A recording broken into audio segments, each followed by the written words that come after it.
Modern biology says it's impossible for a human to live past 120 years. Our cells simply aren't built to last longer. But 4,000 years ago, in the cradle of civilization, the Sumerians carved a reality into stone that defies every law of science we know. This is a formal, bureaucratic government record listing 8 specific kings who ruled for a combined 250,000 years. It's not a poem or a legend, it's a chronological list of rulers that contains one terrifying line dividing our history in two. Then the flood swept over. Today we're decoding the Sumerian King List, the document that suggests our history didn't start 6,000 years ago. It was restarted. Found in the early 1900s among the ruins of ancient Mesopotamia, the Weld-Blundell Prism is a 4-sided clay block covered in tiny, precise cuneiform script. What shocked researchers wasn't just the tablet's age, but the absolute dry confidence of the scribes. They didn't write about these 30,000-year reigns as if they were fairy tales. They recorded them with the same administrative tone a modern historian would use to describe a 4-year presidential term. To the Sumerians, this wasn't mythology. This was their documented, verified heritage. They believed these titans were their literal ancestors. The King List is uniquely structured, divided by a literal, physical gap in the narrative. Before this gap, the reigns are measured in units called sars, representing thousands of years of stability. After this gap, the numbers suddenly and violently collapse. Millennia turn into centuries, and centuries eventually turn into the short decades we recognize today. This is more than a list. It is a data-driven record of a civilization falling from a state of near immortality into the fragile, short-lived existence we now call the human condition. Was this flood a symbolic event or a planetary reset that changed the very biology of our species? The earliest rulers on the list are known as the antediluvian or pre-flood kings. They ruled legendary cities like Eridu and Bad Tibra. Take King Alulim, for example. The stone states he ruled for exactly 2,800 years. If Alulim was a standard human, he would have lived through the entire last ice age, the birth of agriculture, and the rise and fall of countless subcultures, all within a single lifetime. This forces us into a radical corner. Were these rulers actually human, or is the list describing a completely different type of intelligence that walked the earth before us? Then comes the turning point.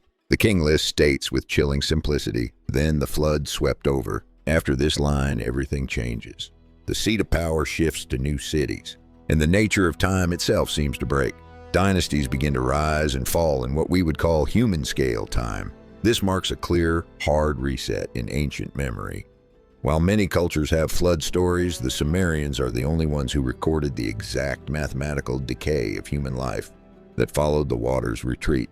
This is where the mystery gets uncomfortable for mainstream historians. After the flood, the list becomes realistic. Kings like Enme-Barajazi of Kish appear, ruling for 30 or 900 years, high, but within a realm of possibility. Here's the catch. Archaeology has actually found physical inscriptions belonging to these post-flood kings. We have their names on palace walls. We know they existed. This creates a terrifying, logical trap. If the list is 100% accurate about the kings we can verify, on what grounds can we claim the scribes were lying about the immortals who came before them? Why would ancient scribes go to the trouble of recording reigns lasting tens of thousands of years? Some researchers believe these names represent eras or dynasties rather than individuals. Others argue they encode the movement of the stars, but there is a darker, more radical theory that the earliest kings possessed a biological technology or a different genetic origin that allowed them to bypass the aging process entirely.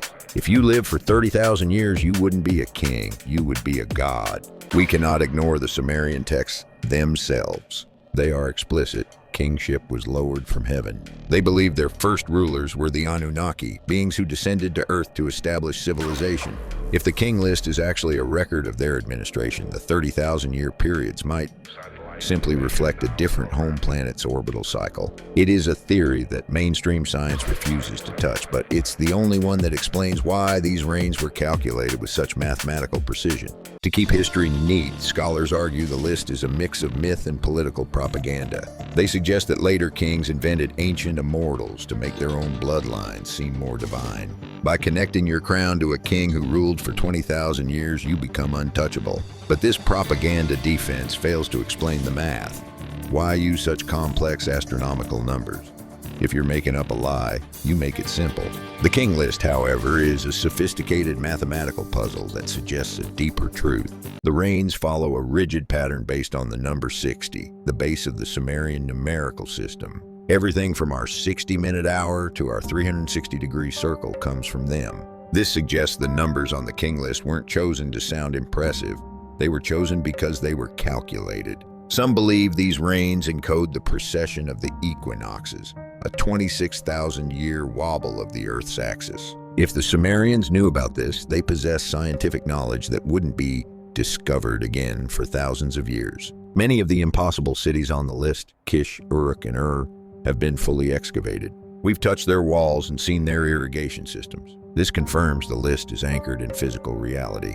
But the earliest cities, like Eridu, remain a mystery. Deep beneath the modern sand are layers dating back over 7,000 years, and some archaeologists suspect even older structures are buried further down, hidden by the rising waters of the Persian Gulf. We are only scratching the surface of what the Sumerians actually left behind. Is there physical proof of the Great Reset?